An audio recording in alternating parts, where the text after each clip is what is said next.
Alrighty.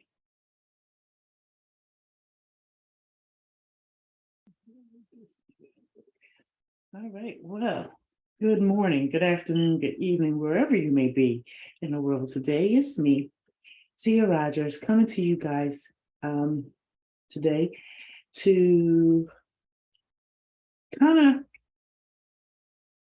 explain um, my reason why I do what I do.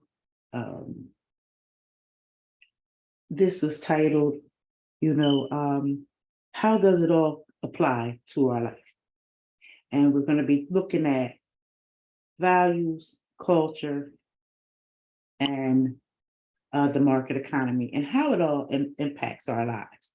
And I'm going to do my best to kind of break it down. And I appreciate you all being so patient with me as I work on some things and work on me, as well as, bring information to you.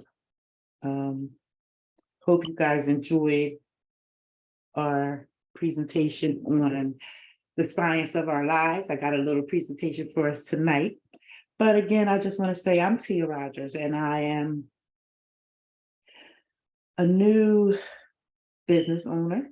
I don't like to call myself an entrepreneur. I like the term that was used by, oh goodness, his name escapes me right now. Lord Jesus. Anywho, I like the term wantrepreneur because, you may have the desire to want to do something, but there's steps, there's a process to becoming what it is that you desire to become.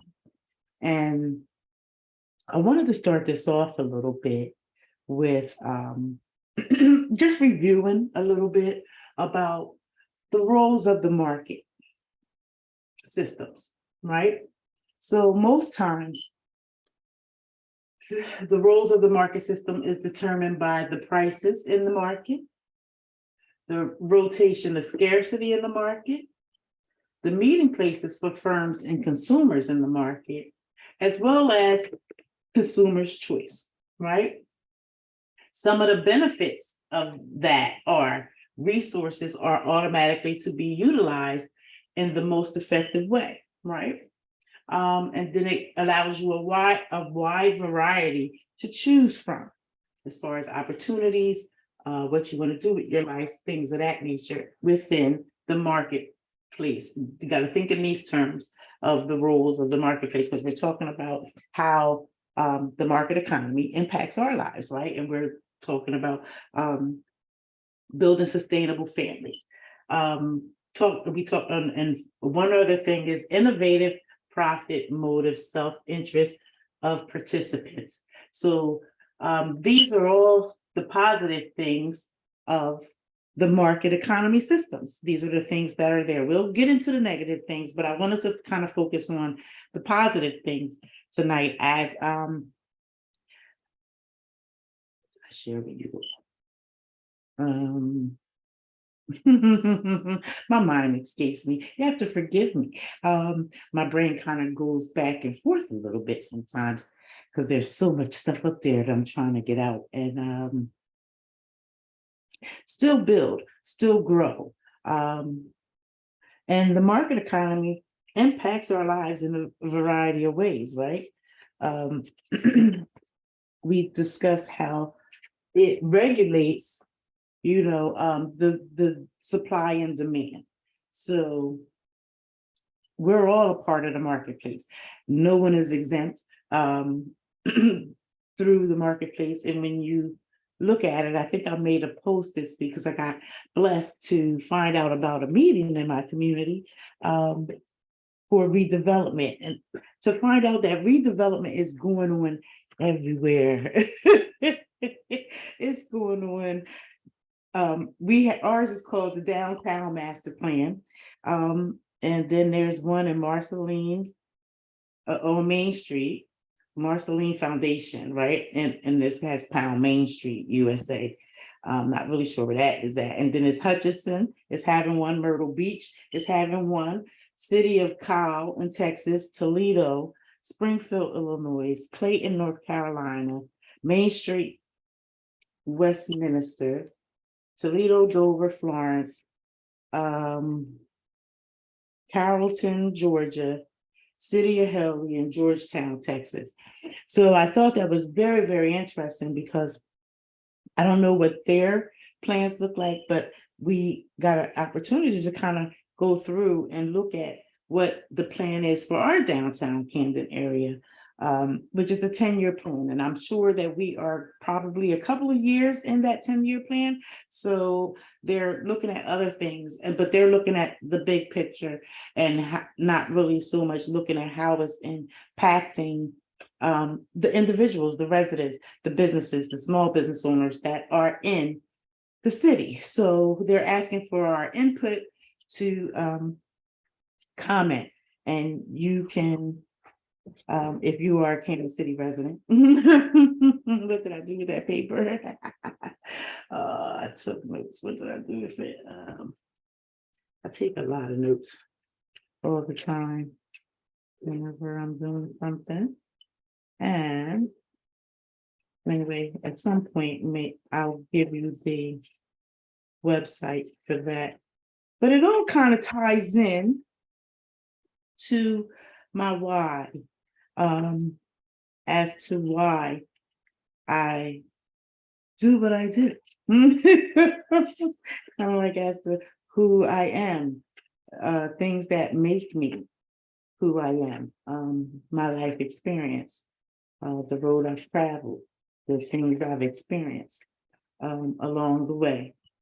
Okay, I found it. Hey. So if you have not gotten a chance to view the draft project goals, plans for downtown area, downtown Camden master plan, you can go to https://www.downtowncamdenmasterplan.com, and there you will see the recording of the whole presentation. And there's a section in there where you can provide your comments, questions, and concerns. So that's something that we all can kind of privy in and give our suggestions as to what we think is best for downtown. Parking would be nice, I would say. Everybody's suggested down there is really no place to park. But anyway, in the draft, they're looking at, and this is just one part of it. It's not one part, but it's the part that kind of applies to what I'm speaking on tonight, and this economic development, transportation, education, healthcare, and the workforce.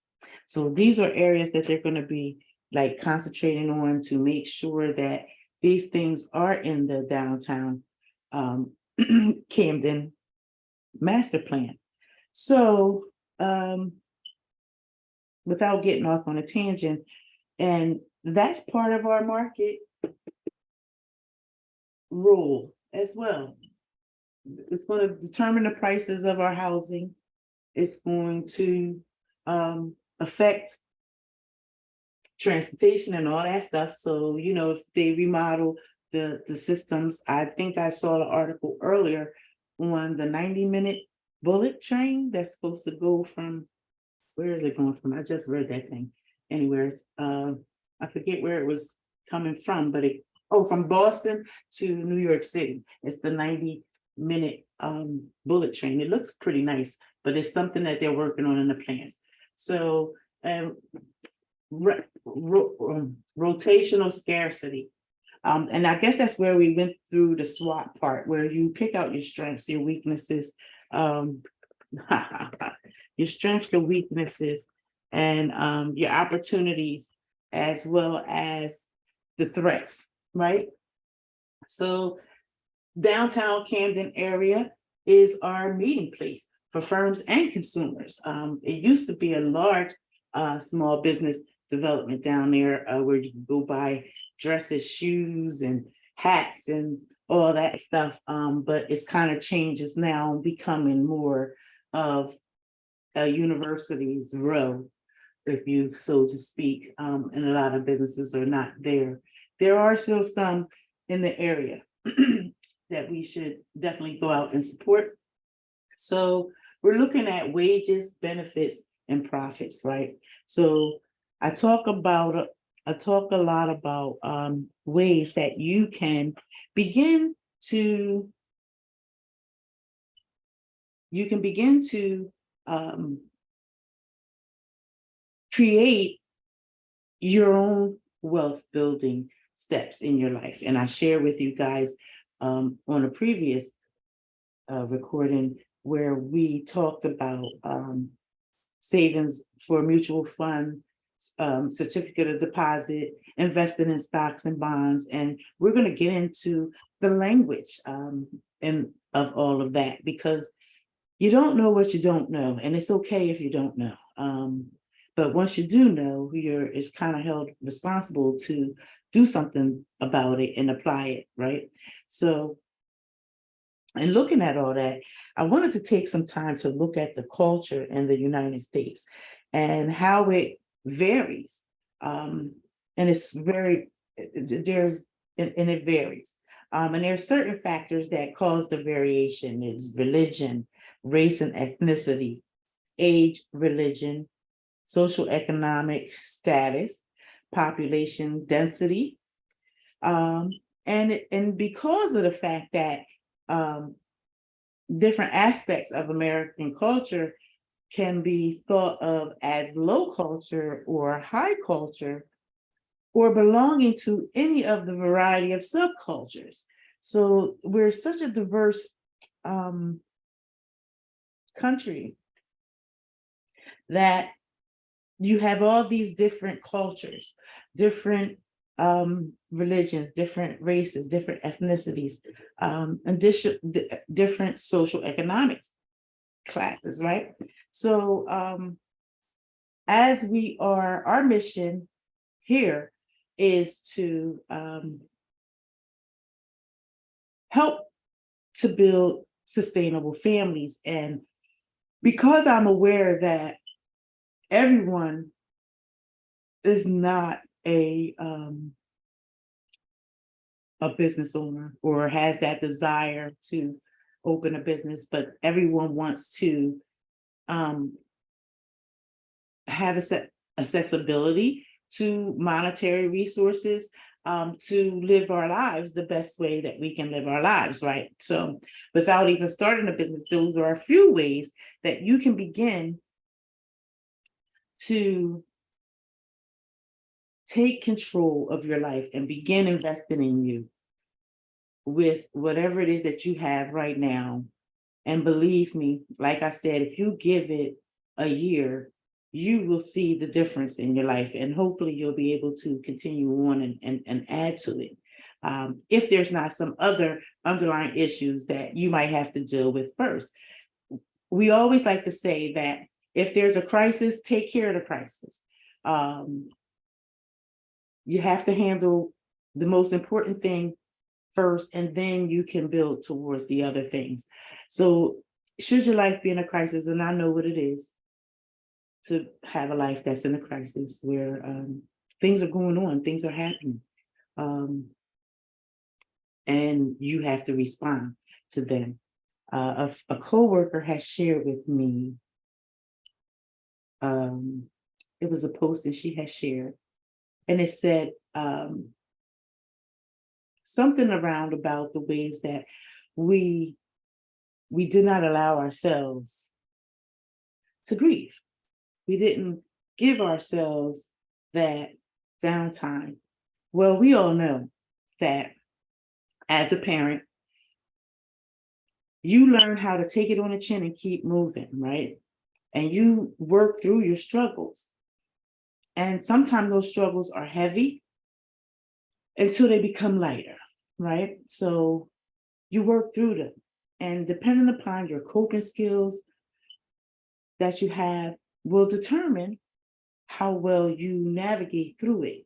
No matter how you handle it and or respond to the crisis in your life, as somewhere along in the process, you do eventually get through it. It may alter your life for the rest of your life. You may not never be who you were before that happened. But you're becoming the person that you are, that you're being presently, as you're still becoming the person that you want to become, right? And we all are working really hard to, you know, make ourselves better, put ourselves in a better situation. And the only thing I can think of is like, you don't want to be displaced. You don't want to be left behind.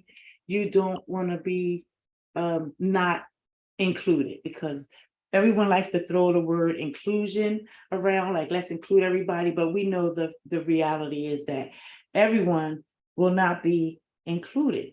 And I'm trying my best to ensure that you put yourself in a better situation, no matter what it is that you decide to do with your life, and that's go back to school,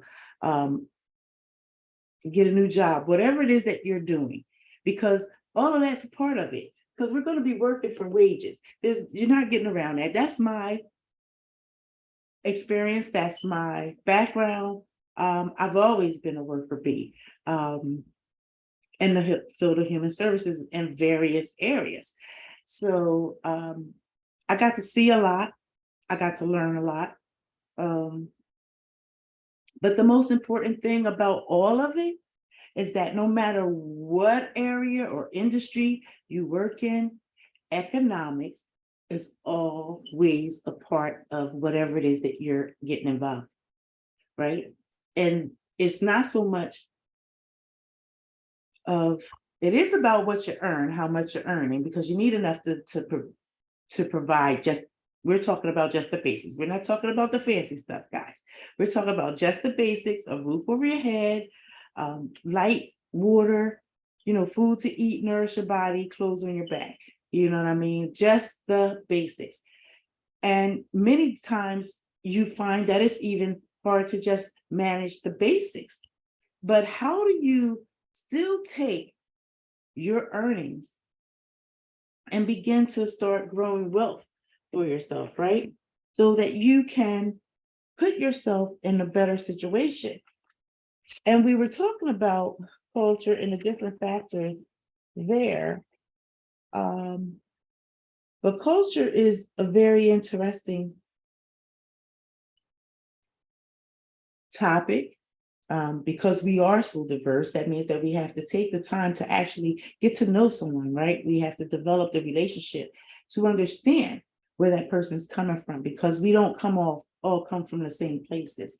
And we don't see things the same, nor our backgrounds and or beliefs will it impact our lives in the same way. So under culture, there's we talked about influence culture. We talked about historical culture. We mentioned a little bit about geographical culture and family factors.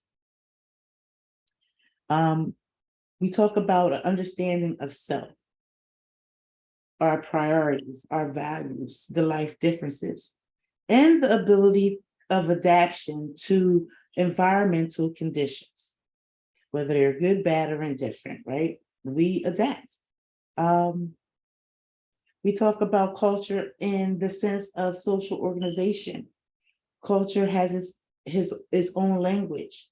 Culture has its own customs and traditions, religion, arts, and literature, forms of government. It has its own economic system. And culture can be broken down into various areas. And some of the components of them are symbols, language, because we have to effectively be able to socially interact, right, with one another in conceived concepts and objects of what it is that we're doing. There's different cultural norms, values, and artifacts. So it gets a little deeper. I don't have all the information as because I'm still learning this stuff because I chose this topic. You know why? Because as a single mother, economics was something that was always talked about in my home coming up, being a single mom, raising two children. And, when they want things, it would always come up because I would have to tell them, I'll get it for you when I get paid. But then, and it's so funny because that's something my son would always say. He said, Mom, your paydays was too long. Like they took too long. And just breaking down the whole thing of it's a responsibility. You have to take care of you have to prioritize and be responsible. So I was responsible for paying the rent, making sure we had food to eat, making sure the lights and stuff was on. And there's an art to it, one thing for sure, you learn how to adapt and adjust to different things in life. And you learn how to make it work. That's what I like to call it, work with money. You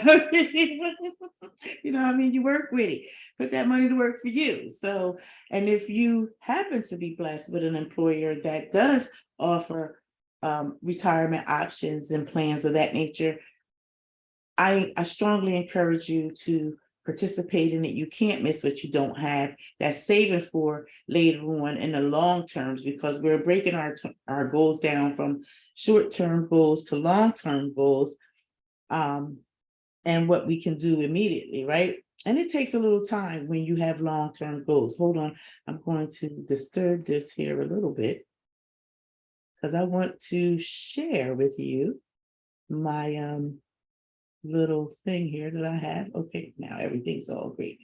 All right. So I was talking to you about being a single mom, how my paydays didn't always coincide with what the children wanted or needed, or what they wanted. I could provide what they needed, maybe not always what they wanted. So because of that, I chose the field of human services because of the fact that it's so broad. It goes from the babies all the way to the elderly. So, and everything in between. And I was blessed to be on a journey where I got a little bit of everything, so I got to see some things. And with all the issues and things that we deal with in society, monetary funds or your economic status had nothing to do with some of the situations that was going on. It would happen whether you were poor or if you had money. So it just goes to show in the spectrum of things that we're all going to experience. Like, we're all going to go through something. So what change do you want to see? That was a question I had to ask myself. It was a change I wanted to see. I wanted to see families do better, including my own.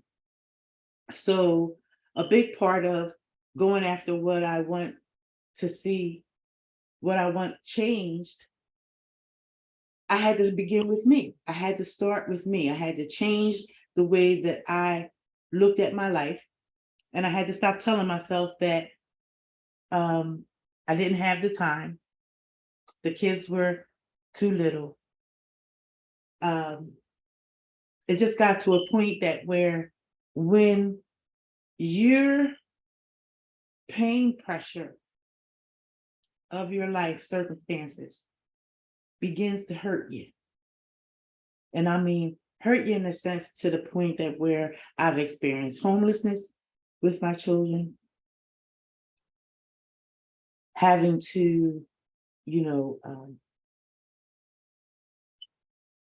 find some place for us to lay our head at night, as well as make sure that they still got up and did everything that they needed to do, as well as myself, finding employment that was going to help me to not only just feed these children, but have enough to house them as well.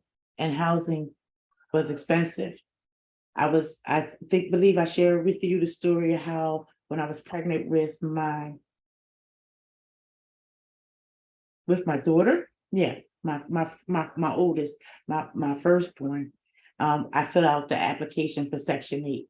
The Section 8 didn't come through until after I had my second child, and after I kind of like had a meltdown in the Section 8 office, from the stress and the struggle of getting them back and forth on public transportation, and having to figure out what hours am I going to be able to work while they're in daycare, getting them in childcare, getting affordable childcare that I could send them to. And this is how I began to realize that as much as we want to separate ourselves from having the government involved in our lives, it's never going to happen. The government plays a very big part in everything that we do, and they play a very big part in the role of the market's economy. As we know, the Federal Reserve regulates the rates, interest rates and things of the flow, trying to balance the economics of the United States, and be able to help out. So knowing this, that you're always going to pay for something. You're going to pay for the roof over your head. You're going to pay for the food that you're going to eat, the clothes on your back. You're paying for transportation to get there. Then when you go to work, you pay the government first because they take their money out first. So, make sure that you're putting something aside for you, because a lot of times we fail to do that. We're thinking, oh, I need this money right now. I need all of this.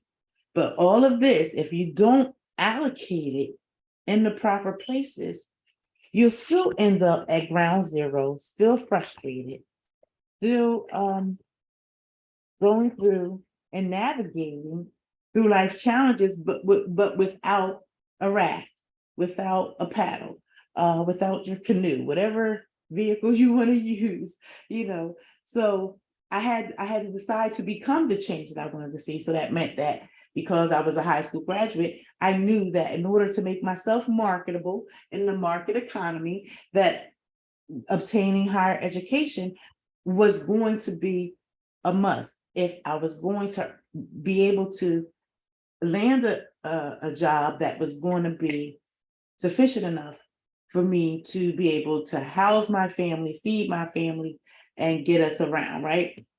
So the next question is, what are you willing to contribute? So I was willing to contribute my time, my energy, and my efforts to apply for school. Got to wait to get accepted, applying for financial aid, because in the beginning I couldn't do it without financial aid. I needed the assistance to begin my education. As time went on, and the resources from the college, Camden County College, by the way, thank you very much, and providing resources of job placement during the time that I was being a student helped a whole lot as a young mother, fresh out of high school with these children. So I was able to contribute that time. So that meant dedicating time and scheduling my courses around a time where my children were either in school or if I could find someone to sit with them. So I kind of worked everything around my work schedule and the school schedule. As they got older, I was able to work and go to school. When they were younger, school was just the option. So you just go right in and do what you got to do. But it takes up the time, you make the grade, and eventually you reap the rewards. It takes some time. It took me 5 years to get out of a 2-year school. I tell everybody that because it doesn't matter how long it takes you to achieve your goal, as long as you stay focused and achieve your goal. Because anything worth having, trust me, it's going to take you through a little something. You're not going to get it. It's not going to come easy. So you have to be certain that that's really what you want. You can't go in half baked. You got to go in full throttle because, you know, who you are is going to play a big part in who you are going to become and who you're being presently in that moment of your life. And everyone goes through ups and downs. Nobody is exempt. So if you're going through a troubled time, or if you're not going through a troubled time right now, just know that everybody experiences life on life terms. So the next question was, who are you helping? I chose to help families that were kind of similar to mine. Young parents, maybe well, not maybe, but young parents, incarcerated individuals, those that are getting their lives back together, possibly through substance abuse or whatever, and you decide that that life is no longer for you, and you want to find something different.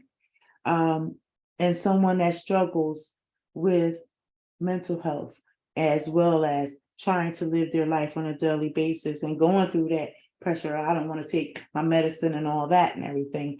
All of that, I was blessed to get the experience of, and helping the population, but as I look at who are you helping, and looking at my 25 plus years experience in the field of human services, realizing that you can provide all the information, all the tools, you can even provide the finances. If that person is not ready for the change, and they are not willing to contribute their efforts, their time towards becoming the change that they need to see in their life or would like to become in their life, it's going to be an uphill battle. It's kind of like you're trying to pull someone up and they're pulling you down. So you don't want to go down. So you just continue to pull up. But at some point, you may have to let go. Everybody has to grow in their own time. And I've seen people overcome their challenges in life because we go through things. And then the different things, depending upon what it is you experience, you're going to go through some things. You're going to go through some chemical changes as well. So what problem do you solve? Good question, right? What problem do I solve? I am one that kind of uses logical thinking, do my best. Nobody's perfect, and I don't claim to be. One thing for sure, I learned that you must listen to the person that is going through, the person that you're helping, because that's a good indicator to find out what they're saying or what they're not saying. Sometimes we're embarrassed to tell people we need help. Sometimes we're embarrassed to admit that we don't really have what we need at that time to strengthen ourselves and put ourselves better, that we might need a little bit more help. And sometimes that help doesn't always look the way you think it's supposed to look. And sometimes the help is just you and God. And in my story, it was me and God. I had help along the way. Thank you, Jesus. Thank you, Jesus. Because when I look back now and I think about all the different people that have touched my life and my kids' life over the life term of the journey, I'm so grateful that they were there. Now, everybody has their own way of giving you their truths and getting you motivated. And one thing I learned along the journey is that if someone's words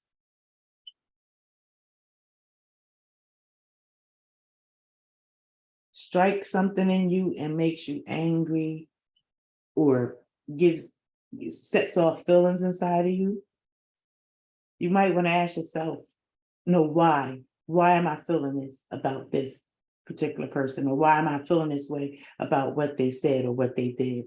And sometimes it's valid. Like, I'm just telling you, because we have to use discernment because everybody's not for you. They're not. Most times I found along the journey that a lot more people are for themselves than they are really for helping you. And they will help you as long as, it's benefiting them, but what type of character does it take to help somebody that can't help you in no way, no form, no fashion? And there's a lot of people that could benefit from people that just want to help you. And they do. I was one of them. But it required me to also stand up and speak up because those people didn't know what I was suffering. Had I not stood up and spoke up, then I don't know. I don't know what would have happened. I don't know if I would have just still been where I was or not, but God gave me the strength to continue to go on and get things together. So we're looking at what percentage of commitment do you have in the investment of you becoming better, looking at your life and seeing where you're going on the long term, right?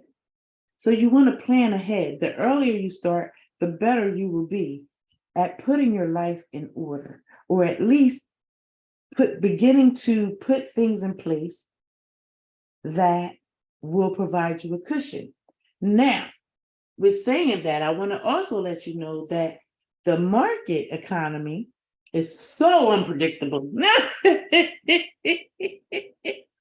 So unpredictable. It goes up, it goes down, you know.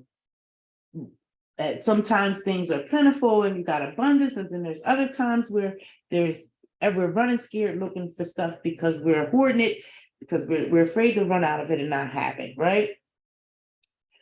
But one thing for sure about the marketplace, no matter whether it's up or down, it always seems to rebound back and fills itself back up and plenish.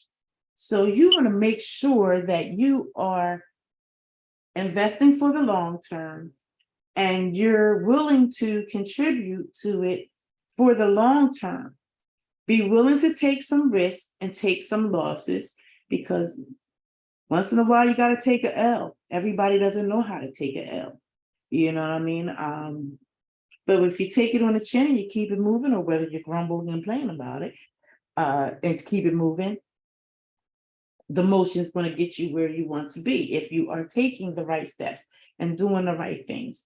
So it also determines the percentage of interest that you have in it as well. Interest and commitment are two different things. Interest is more like, okay, I'm thinking about this. This is what I would like to do. But you never really take the steps to do it. Commitment means that this is what I'm going to do, and you start mapping out, creating your outline to go on and do what it is that you need to do, right? And how many hours in your day are you going to put towards this commitment, your interest? And what change do you want to see? What are you willing to contribute? And who are you helping? Are you going to be able to do it full time, or are you going to be doing it part time? So you have to break down those hours. Within this circle here on this diagram, it's broken down to your time, finances, financial, social, and physical and mental. 20% is bringing us that's bringing us 100% whole, right? So how much time are you going to put towards the change that you want to see? How much resources do you have to contribute to the change that you want to see and to contribute towards the investment of you? Because I always ask you guys, do you know how much it costs to be you? And I see that I'm running out of time, so we'll have to come back to this. We'll do this again. How social are you? Your relationships, your family, the people you associate with. How well is your physical health? Because disabilities, illnesses, we have them. Our lives change. You start out one way and then you can end up another. So always expect the unexpected because it can happen. Your mental health, your spiritual health, they kind of go together. How well are you in your mental and spiritual health? Not so much about your beliefs, like not so much beliefs, but yeah, your mental and spiritual. Mine is God, the creator that created the whole heavens and the earth, everything in it. I'm just a speck of the universe. And I appreciate that. And I'm just trying to put my best foot forward to help somebody to understand that you don't have to stay where you are. You can begin taking the steps to put the pieces of your life together. We all fall down, but staying down is a choice. You can get back up. It's all based off of our values, beliefs, experience, knowledge, and the ideas we carry right here in our own minds. If you believe that you can, you will. If you believe that you can't, you won't. Either way, you are right. So your values, like we said before, your values will drive you. Your values is the things that you put at the top of your list of priority that you're going to take care of. So in my instance, my values would be family. My family was very, very important to me. It was my job to protect my family. It was my job to, oversee my family and make sure that they had everything that they needed to become the grown men and women that they have grown to become. The beliefs that I had about the capabilities of doing what I dreamed of doing. The beliefs that I gathered on my own and the beliefs that were filtered in from generations down. I think I shared this story too, how my grandmother would always say, the story was, I remember I was in school, she said, well, let the good Lord feed you. No, let welfare feed you and let the good Lord lead you, is what she said. So that kind of stuck out with me for a long, long time because it's like, you want more than just that. And it's nothing wrong with wanting more. There's nothing more with wanting to expand your life and broaden your horizons so that you can not only just show your children another way of life, but also exhibit it as well. It's not something that you just see on a TV screen. It's not just something that you wish or dream about because you read it in a magazine or seen a story in a newspaper. You have to believe in you. You have to believe that you have everything that you need inside of you. You have to believe that you are enough and you have exactly all that you need to do exactly what you need to do with. Believe me, little becomes much in the master's hands. That's another little cliche my mother would say that has proven itself time and time again to be, yes, true. Your different life experiences, the experiences that you have along the way, coming up from a child through your young adulthood, your adolescence, your early adulthood into your adulthood. All of the things that you experience along the way, they mold you. They mold you into who you are. You know, I'm doing like this because I'm thinking of clay, Play-Doh, something like that. It's more like that, because that's what happens when we go through different life changes. We comprise it over time, and we create different things. If you ever played with Play-Doh or clay, and they have, you could do the pottery too, where you can create beautiful dishes and vases and things of that nature. So you could take something and make it beautiful, or you could take something and make it horrible. It's all in your perspective. It's all in how you think, your mindset. Do you see the cup as half full, or do you see it as refillable? And I learned from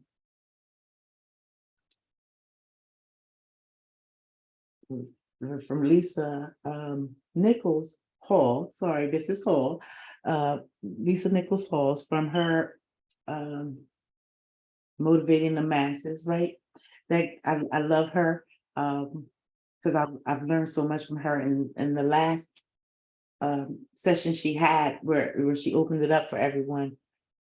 The words that she was saying impacted my life and touched me in a way that it brought tears to my eyes, and I didn't know why, because I was very happy to be participating. But sometimes when you're in the room and the things that you hear, they touch you on the inside, and it begins to stir a little something inside of you that lets you know that it's not over yet.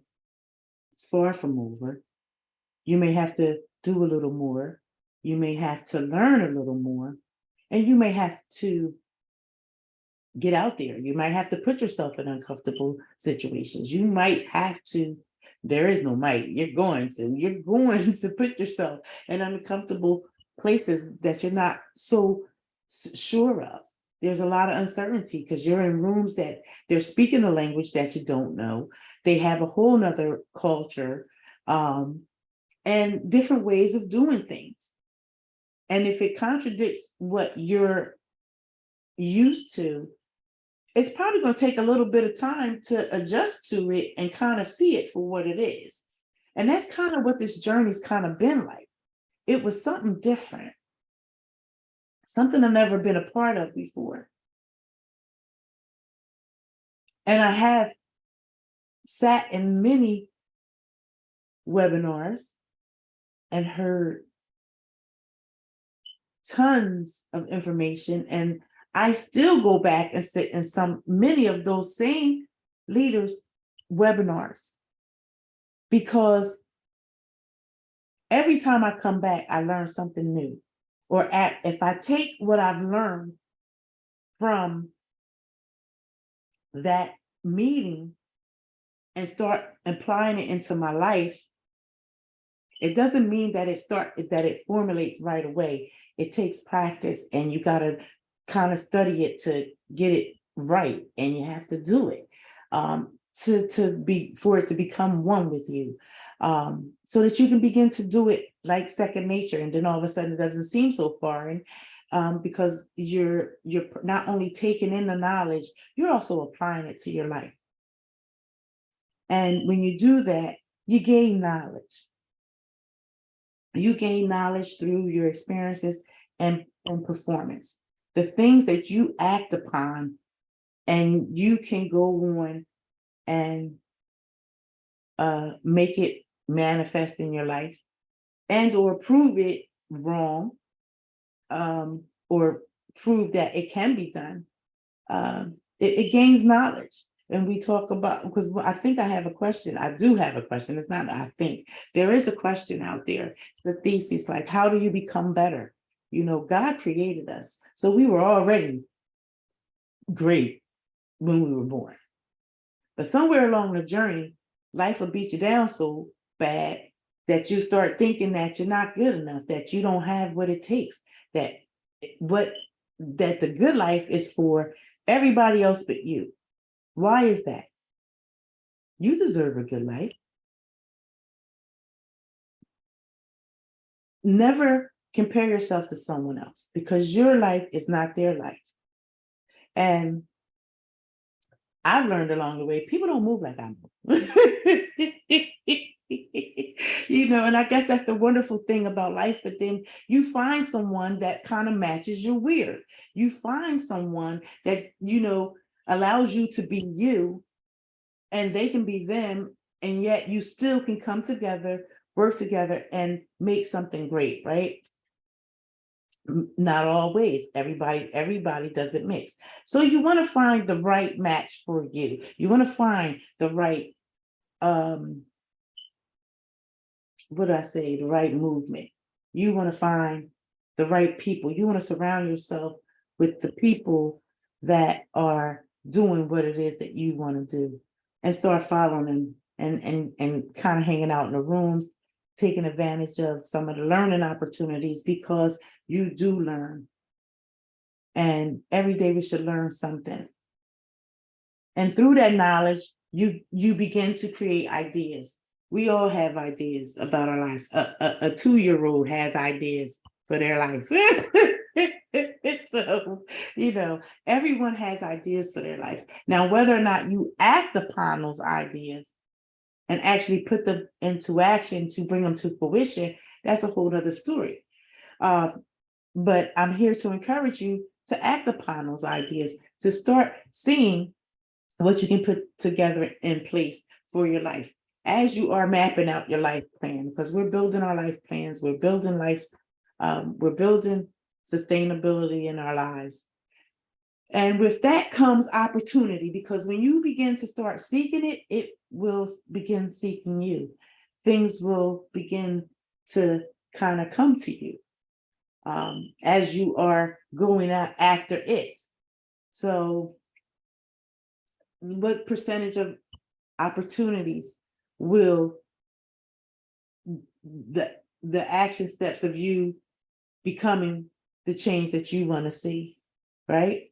What are some of the resources that you will have accessibility to as you are becoming who you want to become on your journey of life, if you're blessed to live this life to a ripe old age?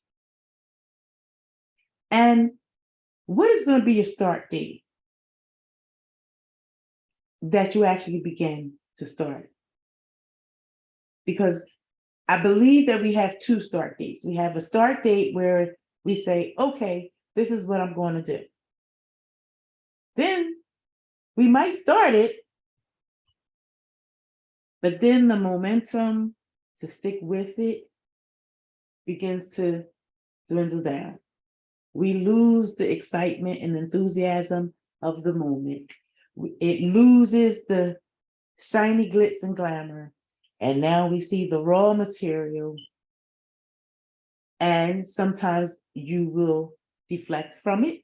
You will walk away. And other times you will look at it and work with it, figure it out,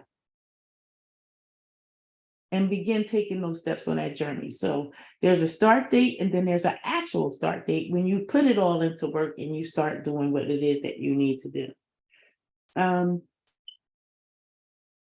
And as we're wrapping up, because I didn't mean to kind of go on too long for the hour, but I wanted to come and present this because it's been on my mind and I've been working on some things. And I'm slowly but surely putting it out there, finding the best way to share the information and refer you to come take a peek and see what opportunities are out there, what resources are available to help you put yourself in a better situation. And I pretty good leaders, guys, pretty good leaders. I love them. But I talk about them all the time, but I'm not going to say anything. But yeah, without those people, I wouldn't be here. Without those people, I wouldn't be where I am right now. I wouldn't be excited about where I'm going. And I wouldn't be able to come to you and do my best to try to break it down in a way where you understand that we all deserve a chance at life. But there's also some things that we can do to make it better for ourselves, so that if any hiccups come, And I mean any hiccups, homelessness, whatever may come, because just because you're going through it once doesn't mean that you won't experience it again. And as you're building yourself, things become harder and more challenges come at you. And it's going to get harder to navigate. So you're going to have to be even more intentional about who you are, whose you are, what it is that you want in life. What are your ideas? What is your knowledge? You may have to change your beliefs and start believing in something else and doing something different for once in your life, because they say if you want to see a change, you can't continue to do the same things that you did. You have to do things differently, right? So, who is already doing what you like to do? And how can you learn from them? Who do you know? Who is in your circle? Are you like-minded and motivated to take actions towards your dreams? Who we surround ourselves plays a big part, especially when you are taking the time and you're serious about investing in yourself to really change your life, to begin putting the things in place to change your life. It takes time, and it's a process. And it doesn't matter. Sometimes there's a process in the process. So who you surround yourself with is going to be a big factor, because are they encouraging you, pushing you to be your best, or are they, pulling you down, telling you what you're not capable of doing? And I always love the person to tell me what I can't do, because I love to show you what I can do. You want to write down your vision goals. You want to make sure that your goals are written out for a short time frame, and you want to give yourself some dates to do it in. And then you want to look at your long-term goals. And sometimes short-term goals turn into long-term goals, depending upon what it is. And your long-term goals allow yourself that time and that space to do what it is that you needed to do. Write your reason why you want this vision to come to reality. I wanted to become the change that I wanted to see, because I wanted to be able to show other young women like myself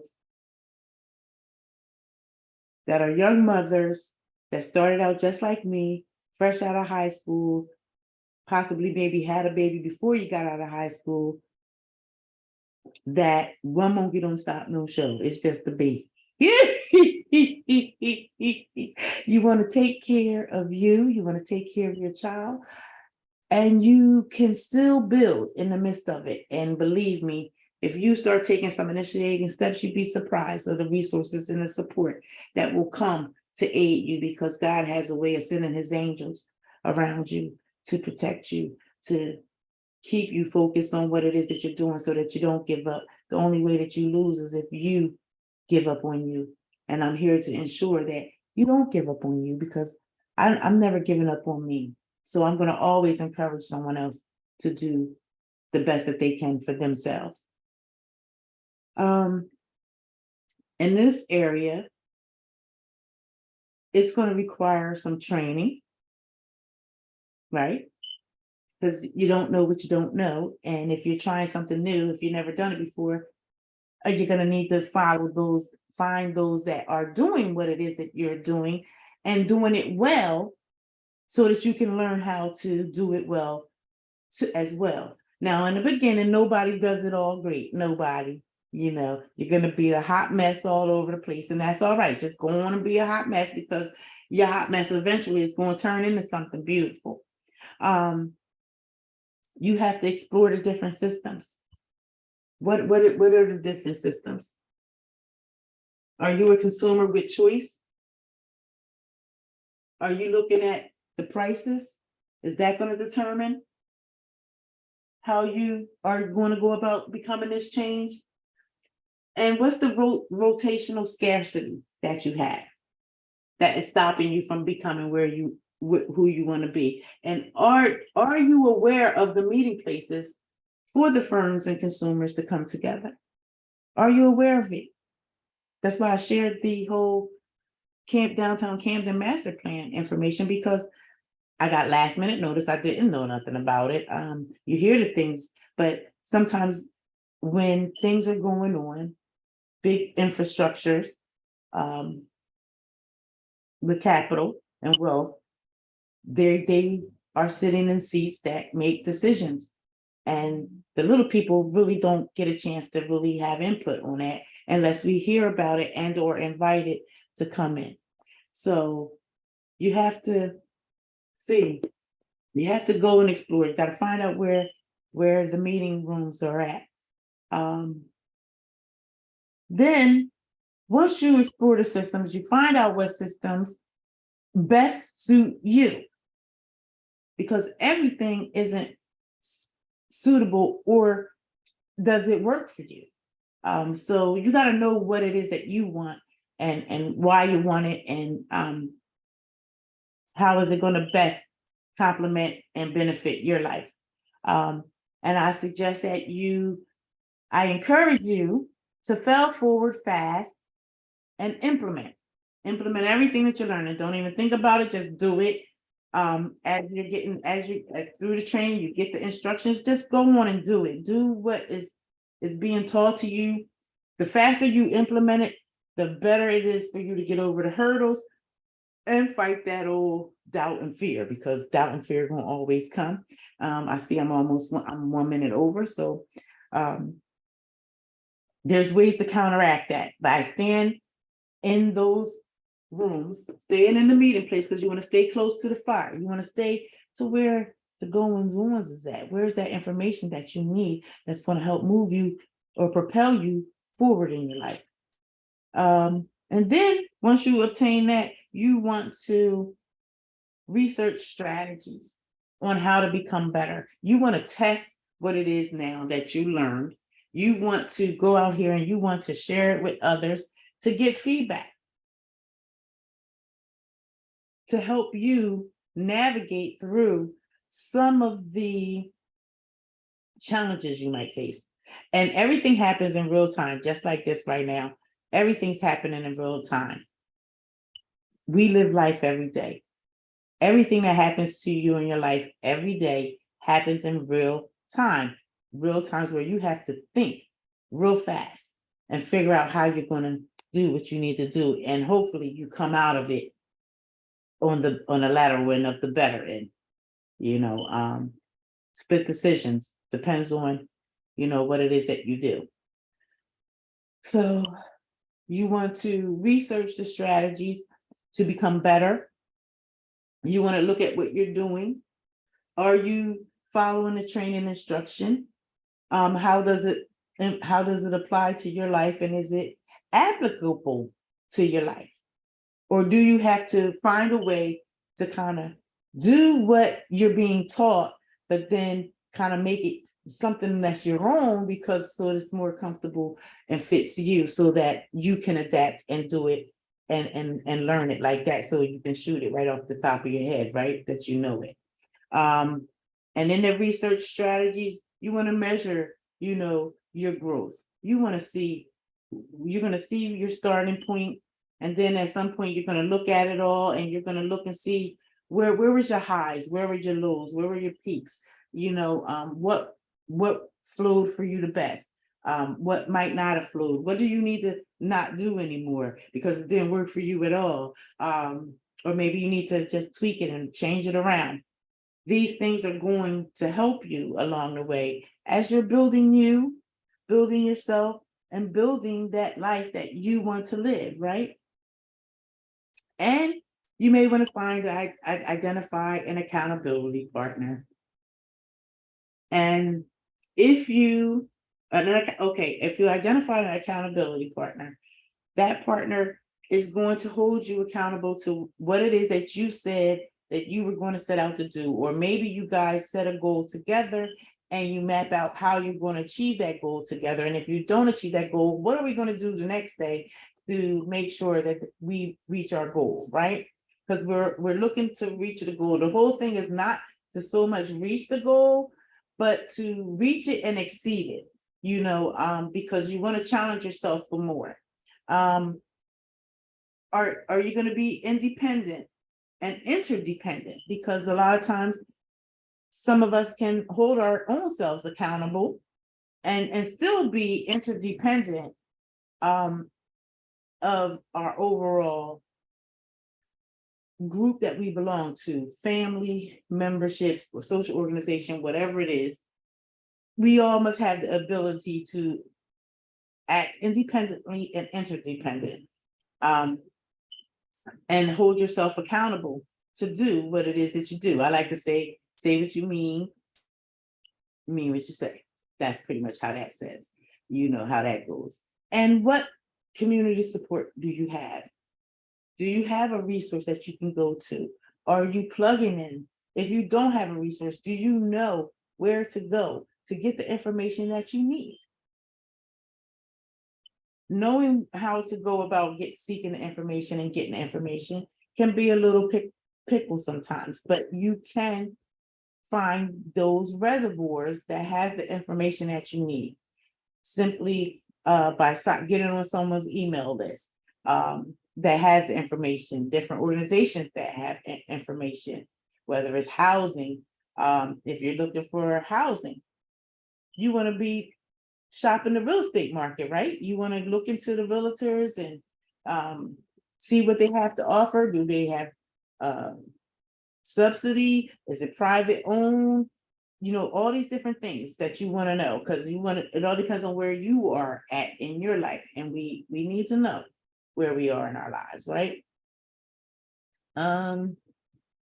So it is now 10:06, and I really hate to end this. I'm not really sure how I want to do it. Let me see how much more. Well, we might be able to make it through. You guys want to bear with me? If you bear with me, I'll stick with you. Okay. So we're talking about accountability, and a big part of accountability is accountability for yourself. As your health is your wealth, your life is your gift to you and the world. So only you have certain things that you can bring to the world that God has given you. So you want to enjoy your life journey. As your life journey business is serious. Relax, rejuvenate, refresh as needed. Do what brings you joy. Be your authentic self, because nobody can be you. Everybody else is taken anyway. So, but you can only be you. Enjoy what you value the most. Take a trip to change your environment. Begin that project you enjoy doing. Connect with your source and release your creativity. And love, peace, and joy from Tammy's Market, LLC. And I'll tell you, this journey has been one where I can not help but just be who I am. And I want you to be who you are as well, because I want you to be true to you. Because if you're true to you and you take care of you, you're not going to let nobody else mistreat you or put you in any bad situations. You're going to speak up for yourself. You're going to assert yourself, to take a stand and know and set your boundaries. And that's important as you're growing and learning and healing along the journey, as you're becoming better in your life. It may not always coincide with other people, but it will always coincide with the right people. So you're looking for the right people, right? That is going to be a midst of your circle, because we're all striving to be better in the market economy, and we all have a role in the market economy. And the biggest role we have is to ensure that we are putting ourselves in a better economic position, meaning that you don't want to put all your eggs in one basket. You want to kind of diversify your life, right? And we'll talk more about that. So a market economy, the impact of your life journey business can be a combination of these things: the mixed economy, the free market economy, the controlled plan economy, in the controlled plan economy is pretty much the wages and benefits things. There's a traditional economy, which is also wages and benefits. We do what our parents done. We tend to do it. I followed my father's footsteps in the field of human services as well, to the T almost. It's crazy. Economic freedom and choice, we all want that, and benefits of a market economy. So what does it mean? The pros and cons and the benefits. I shared with you some of the benefits. And something's telling me we went over this too. So this is the second time, and it's good. I'm glad I got a chance to give it to you again, because 7 years ago changed my life. In so many ways. I can give you the dates that were profound, stood out to me in my life, that changed me from the inside to the outside. That's 2015, 2016, 2017, and 2022 are years that my life had significant impacts that changed my life for the rest of my life, and I'll never be the same again. And that's okay, because I'm becoming better as I'm being who I am right now, being the best that I can. Even though I lack knowledge of the tech world, even though I lack knowledge of the social media systems and how it all works, I lacked knowledge of marketing. I lacked knowledge of business. I had little to no budget. I had a sense of urgency for change. Something on the inside of me was pulling me and telling me, like, there's more to that life than this. You are meant for more. I couldn't tell you what it was or whatever, but it was something that was saying, you got to make a move. You got to do something. You can't stay where you are, young lady. You better figure it out. So with that sense of urgency, life is happening. And you're doing everything you can to survive. You're doing the best that you can right now. Whatever it is that you're doing, that's your best for right now. Can it be better? And how can you make it better? You have to make a decision now to take action to start becoming that change that you want to see in your life. The first 90 days changed the game for me. Started a business for the cost of a night out. Built a merchant account. Learned social media. I learned marketing and how to track marketing, growth and development. I became knowledgeable in the principles of building wealth. And my mission is to help as many people to learn until they drop the L and start earning. And that's why I started with the sheer basics, because everybody deserves to start putting a little nest egg aside for a rainy day, that wonderful vacation you want to take, that lovely home that you want to purchase, the one that has your name on it. You know, it's all a part of that. And just because you have the funds to begin something does not mean that you will be able to keep that going. And for me, I was able to start something, but I knew that at some point I was going to have to fix the things that were going to be in the way later on down the line if I want to take this thing to a higher height. We all are trying to acquire some funds to do something. I've given you my system of how I began my journey and the different areas in which I began to invest in myself to begin to put the best foot forward. So while you're building, you still have to think about what is going to make you give you a better role in the marketplace, right? So how it all began, life on life terms, journey business. That's what it's all about. Your life is serious. You get one. Every decision, every choice you make impacts your life and probably impacts someone else's life because we're all connected by one person. Debt isn't anything to be embarrassed about, as many Americans carry debt. Learn how to better manage a debt-free life and lifestyle and share it with others. And in that little tidbit, I learned about good debt and bad debt. So I learned a little something, y'all.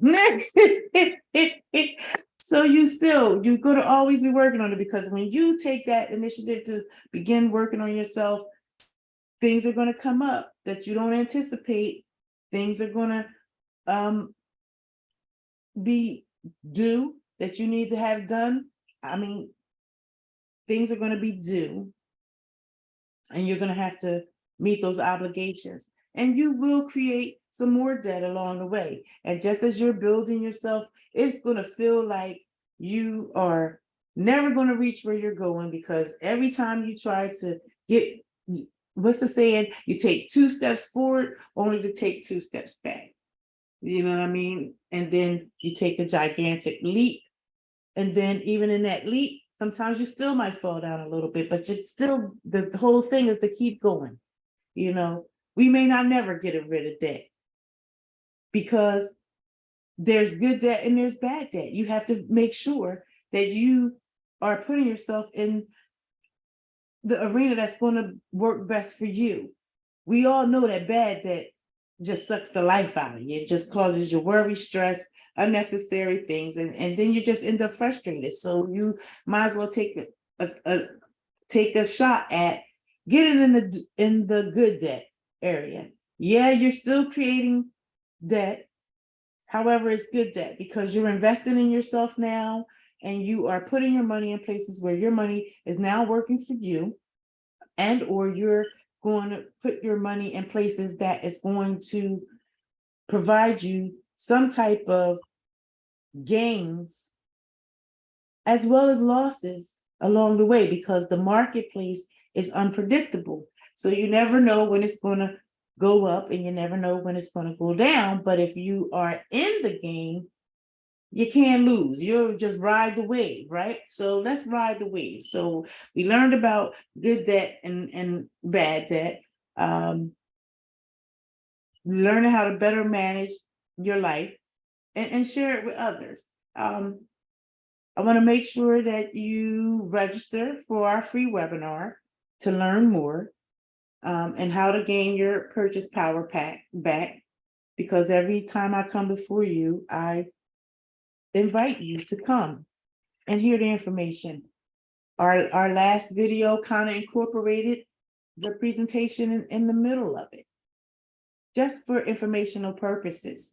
But should you be a candidate, should you be ready to, begin taking your life and moving it in another direction, let's talk, because it's something serious. We need to sit down and talk about it, because you need to know what you're getting into. You're going to need to know all the things that I wanted to know coming along the way in my journey.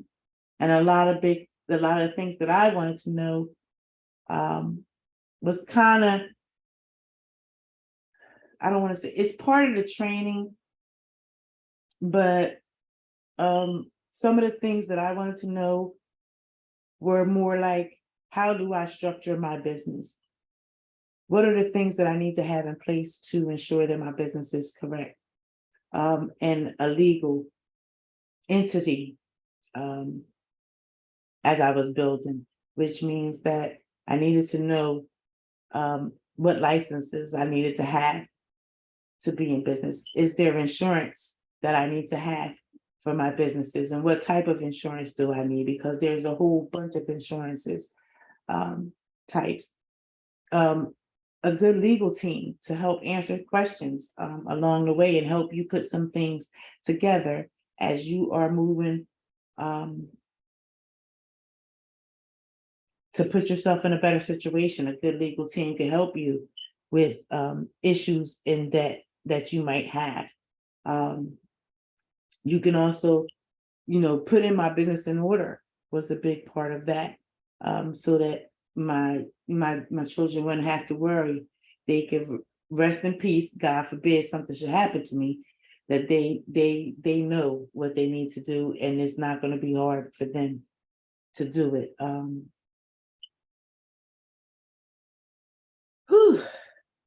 That was a big change because I had to make changes with that. But had I not been a part of a wonderful program that allows me to work on taking care of my debt, put my business in order while I'm building myself and my business at the same time, I don't know how I would have navigated through 2022 towards the end in August. It gave me something to focus on. It gave me something to begin to see that it's actually doable. Looking back from where I started out and seeing where I am now, missed. It's missed. I don't want you to put all your eggs in one basket, but I do want to give you the best start that you can. I was charged by my son when I signed. I signed up for services, and he signed himself up to get some things together on his credit as well. So I told him, both of us might as well take advantage of the opportunity that we have here and kind of make this work. So basically, I was charged by him saying that if you can make all this money doing this, how come it's not trickling down? So it's very hard for me to explain to him that you have to build up to that. It's not just given to you, right? As soon as you come in, you have to build up to it. So I, again, like I always have, start sharing my little investment tips. This is how you could do it. You want to put this up. When the income tax comes, you want to put that to the side. Start off with as little as $500 and let it sit there for 18 months and see how it does, right? Things in nature, options that way, and you'll watch your money grow. So that's why I started off with the whole way of telling you other options that you can take and how you can put it all together so that it makes sense for you, because business isn't for everybody. Because it wasn't for him. He left me by myself. But it's all right. It's all right. I learned valuable lessons through the whole process. And it also showed me what I'm going to encounter going out sharing the information with others. Just because I'm utilizing and making it better for my life, getting my business in order, creating more debt and taking care of that debt to, get things all together, getting business licensing together. The next thing is to get prepared for an actual business loan so that I can go out here and do what I need to do, and or business contracts. But these are things that you learn eventually along the way, and how you plug all this stuff and put it into your economic system, right? It's all a part of it. So I invite you to come and join us for an overview. Come and hear Miss Ajaya Hongo and Miss Alicia Barnes. I'm sorry if I messed up you guys' names. Two dynamic ladies that share their story, and there's many more. If you're interested in coming and joining, listening in just to hear the information, because I'm just here to share it with you and share my story, my why, as to why I decided that not to put all my eggs in one basket. Pretty much life showed me that that wasn't a smart thing to do. So, with having a new startup business, working a full-time job, being in debt, the protection plan membership increased knowledge on financial literacy, education program systems and tools, building with a 91% increase.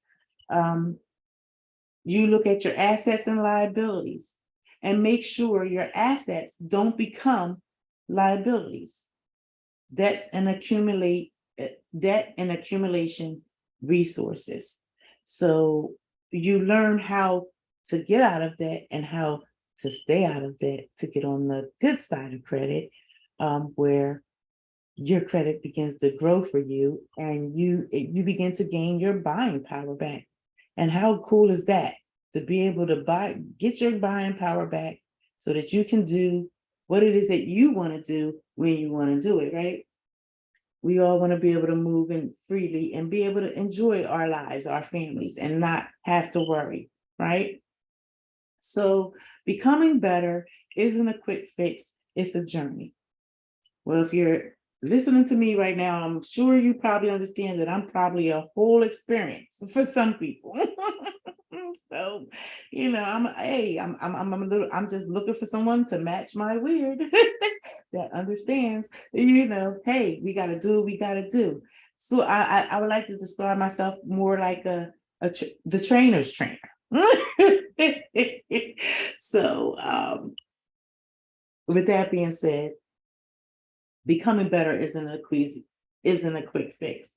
It's a journey, depending upon where you are in your life. You want to allow yourself time and space to grow and develop. Understand that it takes at least 28 days to begin new life habits.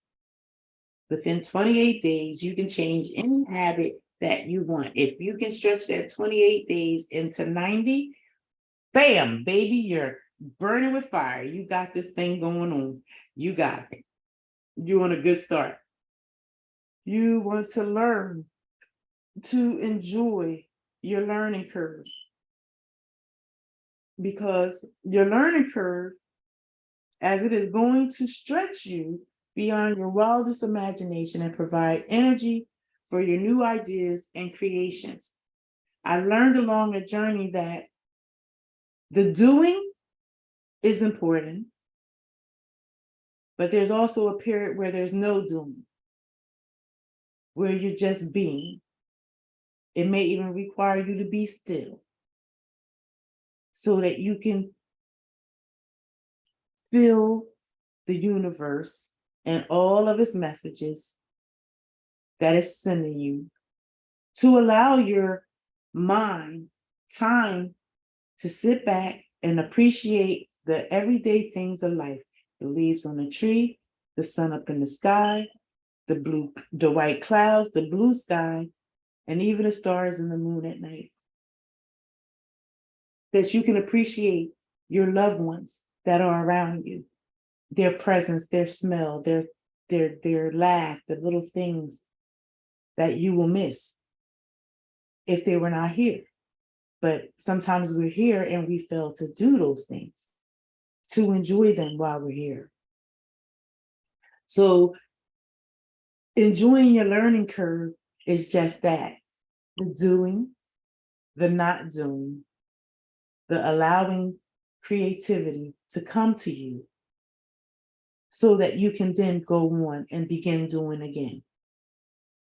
Depends on your mission. It depends on your purpose. It depends on your reason why. How many lives can we actually impact? And let them know that where you are is not where you're meant to stay, but it is going to require you to do some work to get from where you are, to get to where you want to go. So economics is something the entire world is working to become better at as it applies to their life and lifestyle. So you want to take a deep breath. Ooh, my back. I'm a little tense.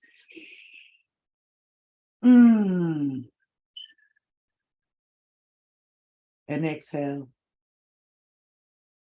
Take a deep breath. It's okay. Life isn't perfect. You're not perfect. We're not perfect. No one is. All we can do is wake up every day, give thanks for that day, give thanks for the breath in our body, and go out here and be as awesome as we can be. Whether you're learning, doing, relaxing, allowing creativity to come to you, writing, whatever it is that your talent or gift is, you have something to contribute to the market economy. And when you contribute, the world will respond back. You will receive something back. Sometimes good, sometimes bad. Like we said, you can't be afraid to take risks.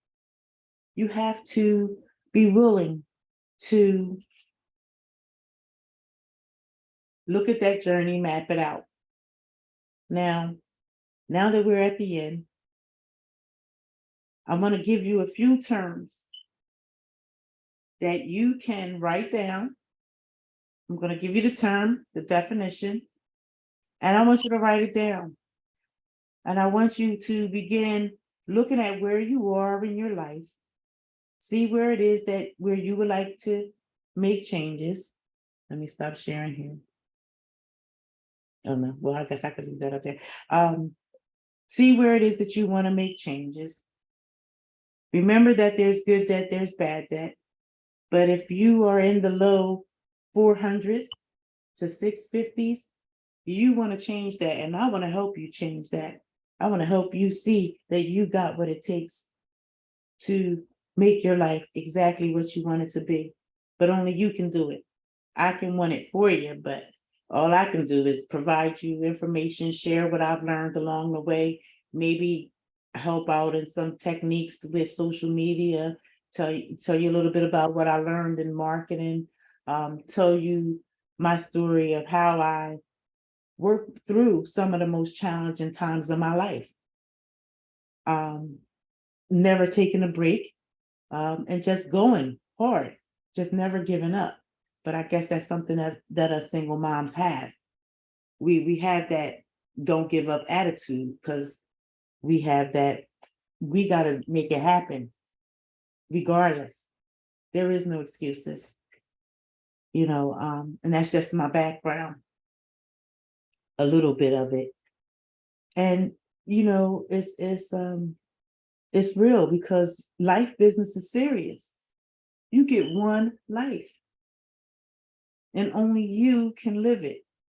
And I want to make sure that no matter what it is you choose, if you are out here earning an income, I don't want you just giving your income back and putting it back into the economy. I want you to put some of that money to the side somewhere, split it up somewhere, however you do it. I don't care, credit union, checking account, savings account, start your own Roth IRA, or your own retirement plan, outside of your job, if your job doesn't offer one, or if it does. You want to be as diversified as possible in every way. Okay. And these are basic investing terms that we need to learn so that we can better understand it. You can always feel free to go and look it up yourself and start investing. I always share with you guys, the people, if you follow me, who I follow to get this advice from. One is the Real Success Summit. They always have a wealth of leaders coming on different topics, and they definitely have investing leaders that you would be interested in learning more. And then there's Dr. Boyce Watkins. You can go to drboycewatkins.com to see all of the information and courses that he has as well to share. I got a chance to sit in on one of his sessions today, and I was grateful for it because I had a question from everything that I'm learning and trying to implement. So he kind of clarified that for me. So I was great. I was great to be a part of that webinar today. I'm a be a part of everybody's webinar. However, you can't always be everywhere, right? So the first 3 terms, but we'll see how far we go, because we don't already went an hour, so I don't want to shortchange it. Maybe this could be a little special. Basic investing terms is the 52-week range. Okay. With the 52-week range, it's the difference between the highest and lowest price at which a stock has traded over the course of the past 52 weeks. 52 weeks is 1 calendar year. So some traders and investors use the 52-week range to analyze an investment's current market value and to predict how it might change in the future. See how I look at this 52-week range, and I know I'm talking about stocks and bonds and stuff like that, but that's okay because this is how I incorporated into my life and invested into me. So what's the difference between the highest and lowest prices at which the stock of me is going to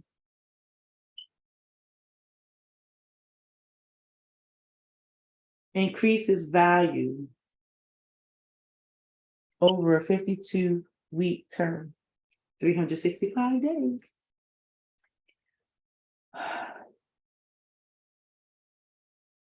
What things could I do to invest in myself? And one of those things is learning the whole concept of investing, right? And these are just some of the basic terms. So I want you to remember this because it's a 52-week range. The difference between the highest and lowest price at which a stock has traded over the course of the past 52 weeks, 1 calendar year. Some traders and investors use the 52-week range to analyze an investment's current market value and to predict how it might change in the future. The next term is bond. A bond is a form of debt that you can buy as an investment. Think of it as an IOU issued by a company, city, or federal government. Bond issues promise to pay you back in full according to a specific schedule, along with regular interest payments. Bonds are generally seen as less risky investments compared to single stocks.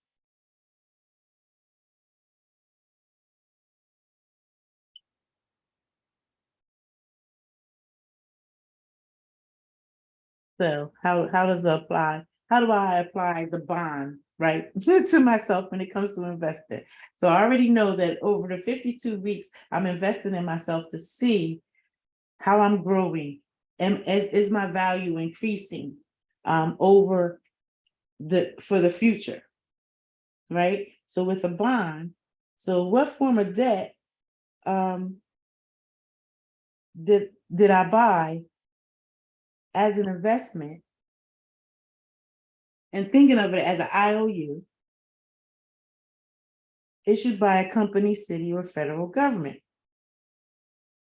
With the bond issuer's promise to pay you back in full according to the specific schedule, along with regular interest payments, bonds are generally seen as less risky investments compared to single stocks. Well, I guess that would be My IOU, I owe myself because I go to work every day. I go, right? I owe myself. They promised to give me a paycheck every 2 weeks and I go every day. But the days that I'm able to go, well, never mind. Some things just don't need to be said because you go through life on life terms. When you can't be there, you can't be there. But when you're there, you're there. Right? So how does that apply? I invested in me. I invested in ways that are going to grow me, to take me beyond just where I am. Good way to look at the bond, right? I'm doing my best to give you some similes and some associations, metaphors, as we're learning this. 3, brokerage, another term. So far, we have learned 3 terms. We learned the 52-week range. We learned what a bond is, right? And now we're talking about a brokerage. A brokerage is a company that serves as a middleman, connecting buyers, all sellers of investments, and helping facilitate their clients' transactions.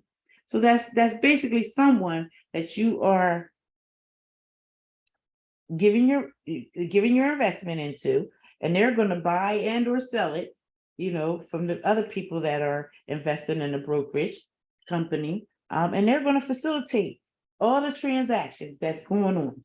They're gonna closely watch it, and they're gonna know when it's time to buy, when it's going to be, if they need to buy more or they need to sell something, but they're going to keep that going for you. So you're your own brokerage, right? Because you're investing in yourself. That's how I look at it anyway. Then with capital gains tax, that's going to be, we're going to do capital gains tax. I don't know how this applies to my life. I can't apply it to my life just yet, but, I guess I could. But anyway, brokerage, we have the 52-week range, we have bonds, we have brokerage. And now we're talking about capital gains tax, a tax on the growth and value of investment paid once they are sold.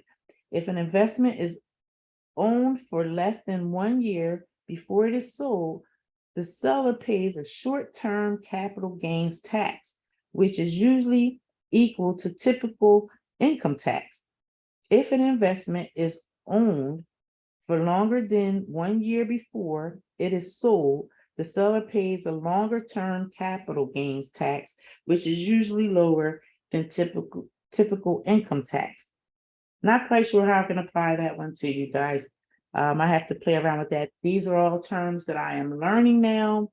This all goes a part of the market economy. And when you're talking about wages, benefits, and profits, and you're looking at consumer's choice, determined prices, rotational scarcity, and meeting places for firms and consumers, right? You want to put your best foot forward to begin to learn the things that you don't know so that you can make better choices. Because how can you begin to invest in yourself if you don't really understand what investing in yourself is, whether you go for nothing, and you just want to live your life and just live it the way you live it, but you want to put your money to work for you. These are some of the terms that's going to help you put your money to work for you. Then the 5th word is commodity. And commodities are any raw materials that can be bought and sold. Some examples include wheat, cotton, petroleum, silicone, and gold. The price of commodities isn't typically correlated to stocks and bonds, meaning price don't necessarily move in the same direction. Investing in commodities or ETFs that own commodities can be a way to further diversify your portfolio beyond traditional securities. So you're going to hear about ETFs, you're going to hear about these things, you're going to hear about bonds, you're going to hear about stocks, you're going to hear about capital gains, you're going to hear about it as you're going about this journey in your life. Um, if tonight was, if this is too basic for you, then that means that I'm not your person. You need someone more advanced. And that's why I refer those that are more advanced, because like I said, I'm on my journey learning, and I'm on my journey of becoming a better person. And this journey it has no quick fix. And sometimes there's a process within the process, and I just have to allow that process to happen. And you will too, as you are growing and learning over time, about yourself, who you are. We talk about self-awareness, we talk about emotional wellness. All this stuff plays a part when you are building yourself. And when it comes to the economy, you got to know who you are. You have to be secure in yourself. You can't be a scared cat, so to speak. You gotta stand up and bite the bullet sometimes and just keep on going, even when it feels like you can't. But you just keep going for it. Our next term is compounding. Now, compounding is a powerful process that can accelerate the pace of your money's growth over time. If you earn a return on your investment, that return is added to your principal. Then you can start earning returns on both your principal and your past returns. Think of this like earning interest on interest, or the snowball effect. So that's what compounding is over time. And that's pretty much how we are in our lives too. As we over time, we compound our life experiences, we compound our values, beliefs, knowledge, ideas. Each idea, each thing that we learned, each experience compounds over our lifetime, and creates us who we are. I share this information with you not because it is part of the protection plan membership, because it is not. It's not at all. But it's because of the protection plan membership, looking at exactly where you are, identifying and finding out what your net worth actually is, your own net worth.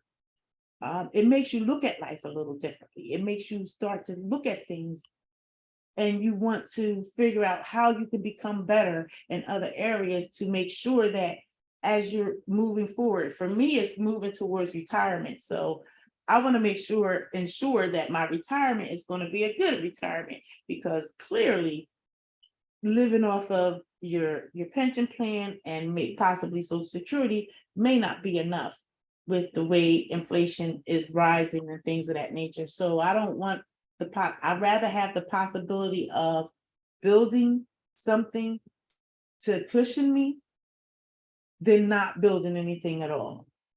So getting out of debt was just one piece of the wealth building process for me, because I've always been curious as how do you become wealthy? How do you get to the point where you don't have to work anymore? Or how do you get to the point, because it's not so much that you don't have to work anymore, because we all work. Don't get that twisted.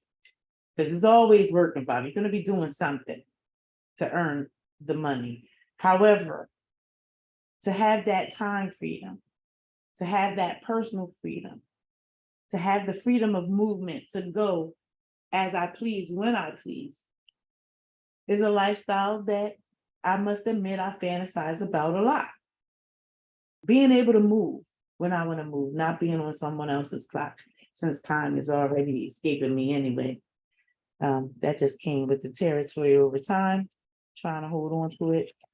But I share these things with you because I want to help you to put yourself in a better place. I want you to know that there's options, there's choices, there's variety of ways to do it. It helps if you have debt to eliminate that debt, because if you don't take care of the debt, any funds that you get is going to accumulate that debt. And should you have a lot of debt, and say, God forbid, you do happen to hit the lottery. I hear a lot of people say that I need to hit the lottery, right? So you hit the lottery, just know that some of those earnings are going to be taken away and going straight to your debts. If you file for a bankruptcy, same thing is going to happen. When you do get money, it's going to take care of those debts. They're going to come for it. So why not start off putting yourself in a situation where you can kind of have a cushion all the way around so that you can get into the good debt area and not the bad debt where you have more assets than liabilities, right? Then the next term is day trading. And day trading is an investing strategy involving buying and or selling investments quickly, often multiple times in a single day, by trying to time purchases and sales with the peaks and valleys of the stock market. A day trader might earn a profit or suffer losses. We believe this is a risky way to invest and suggest investing for the long term instead. So, and that's what we're pretty much talking about, investing for the long term. Your life business is long-term business. And I want you to just go out here and really think about where you are. Think about where it is that you want to go. And what steps are you going to have to take to get there? We're going to get back to Powernomics. We're going to get back to the 12 universal laws. And what's the book? We're going to get back to Black money, Black money, right? Black American money too. I gotta get Black money one. However, sometimes things work out the way they do, but we're stopping at day trading. And then, oh no, we still got time. So you want to invest for the long term instead of short term. And a day trader is someone that is really keen. They're on it because you're watching the market constantly and you're seeing a dip. So I'm sure there's a strategy to knowing and picking which ones it is. But that means that you have to acquire knowledge also about this.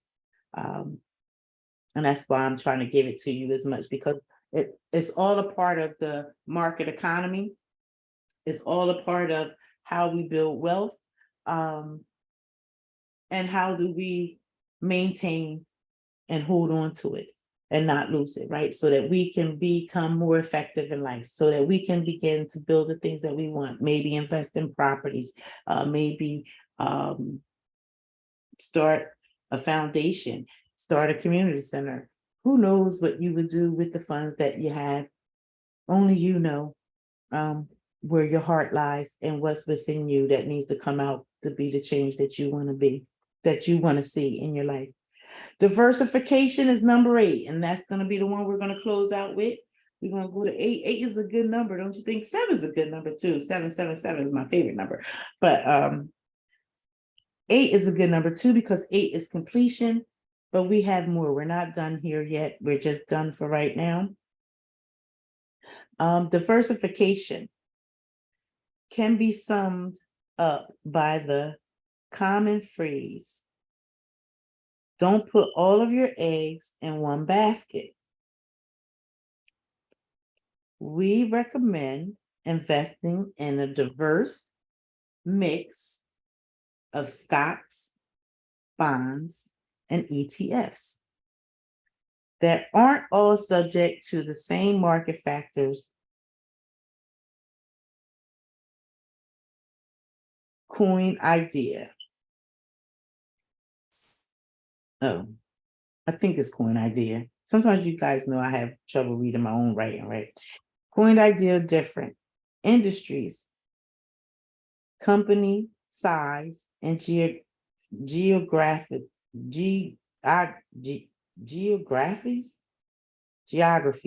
Yeah, it has to be geographies. This strategy can be an effective way to manage your portfolio's overall risk.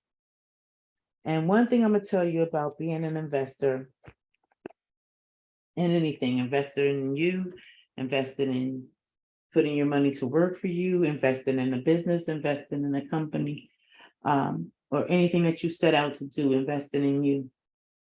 There's risk. You take a risk. You may go out there and you can gain all everything that comes with it, or you can go out there and you can lose. And if you hang out there long enough, hopefully you will experience gains and losses and learn how to navigate through them so that you don't even have to worry about what's going on in the market, because like I said, the market is impossible to track. It's hard to pinpoint and say, this is definitely going to happen.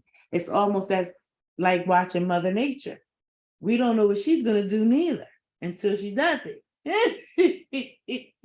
So you want to take calculated risks. You want to sit down with a financial advisor. I am not a financial advisor. I am just a young woman that wanted to make a difference in her life, decided to bet on herself, and had to figure out the best ways of how to begin accumulating wealth. Now, will I ever achieve it in my lifetime? I hope so. But should I not, I know that somewhere down the line, someone's going to see this. Someone that might be early enough in the game to take the notes, start jotting it down, and putting themselves in a better situation right out the gate. So even though life is going to happen on life terms, we all make mistakes growing up. Nobody's perfect. But once, my grandma always said, once you get it up here, nobody can take it away from you. And my mission and goal is to, our mission and goal, Tammy's, our mission and goal is to help build sustainable families, to help that single mom that's struggling with her children so that she doesn't have to struggle anymore. Help that single dad with his children so that he doesn't have to struggle anymore, so that he can make choices as he's going along the journey and building his life or her life. Married couples, business owners, we're here to do our best to share information that is going to benefit you. And like I said, I found MIST, multiple income streams technology, and it had all these different components because it's part of my market economy systems. So as I'm learning and I'm applying and implementing, I get excited, and I have to release it sometime. I got to share it. I got to tell somebody. Well, I do tell everybody, pretty much everybody that I come across, I try to share a little bit, depending upon where the conversation is going. But I got to know what the conversation is, because everybody's not ready for the conversation. Some people don't have a clue where they stand right now. They have no idea. They don't know what's on their credit. They don't know what their credit score is. They don't know their net worth value of themselves, where they are, and my job is to ensure that you don't walk around like that. I don't want you not to know who you are. I don't want you to know not how much it costs to be you. I want you to know how much it costs to be you, because nobody can sell you cheap once you know how much it costs to be you. You know the value of you. Nobody knows the value of you more than you. They don't have your knowledge, they don't have your experience, and they don't have the skills that you have. Because God gave them to you. And only you can display that. So when you're ready, and I probably won't even know when you begin this journey, unless you tell me. But I'm giving you tips to begin the investment in yourself, because the art of investing in yourself is a beautiful thing. Ways that you can do it right now with right exactly what you have, where you're going. And I'm asking you to look at your life and assess it, see where you are. If the protection plan, membership is something you would like to implement into your life to help take care of some of the things that you got going on there, because no credit repair service can actually say that they're going to actually repair your credit. What they can do is help give you a gauge and manage you to help you get rid of that debt, because the big part of it is paying your bills on time. Having the ability to pay your bills on time. And who couldn't benefit from earning a little extra more? But it's all up to it's where your mind is at, where your mindset is. 7 years ago, my life was different. Today, I stand here proudly to let you know that everything I've gone through was worth the journey. And I didn't come too far to turn back now. So the only way that I can pay it forward is to share the knowledge that I have gained over the years, knowledge that I am continuously learning to help others put themselves in a better economic situation for them, for their lives and their families' lives. Because economics is something the entire world is working to become better at as it applies to their life and lifestyle. Again, my name is Tia Rogers. I want to thank you for this 2 hours of your time. Have a wonderful, blessed, amazing week, guys. I'm a little long-winded, but I have to come back and finish what we're doing because there's quite a few terms that we're going to go over, because I think they're valuable. I think they're important, because you never know what a person needs. You never know what a person is thinking. You can't assume. And I don't assume anything. I just know that I have been through different challenges in my life, and that this information turned out to be valuable to me. So with value, I share it.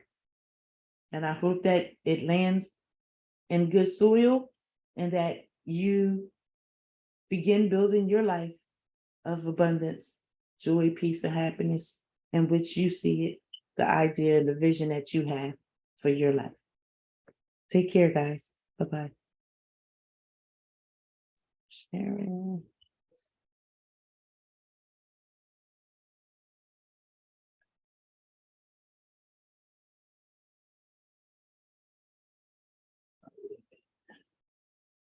Yesterday, I did something wrong. Good night, guys. Have a great day. Great day, great night. Take care. Go be out there and be awesome. Only you can.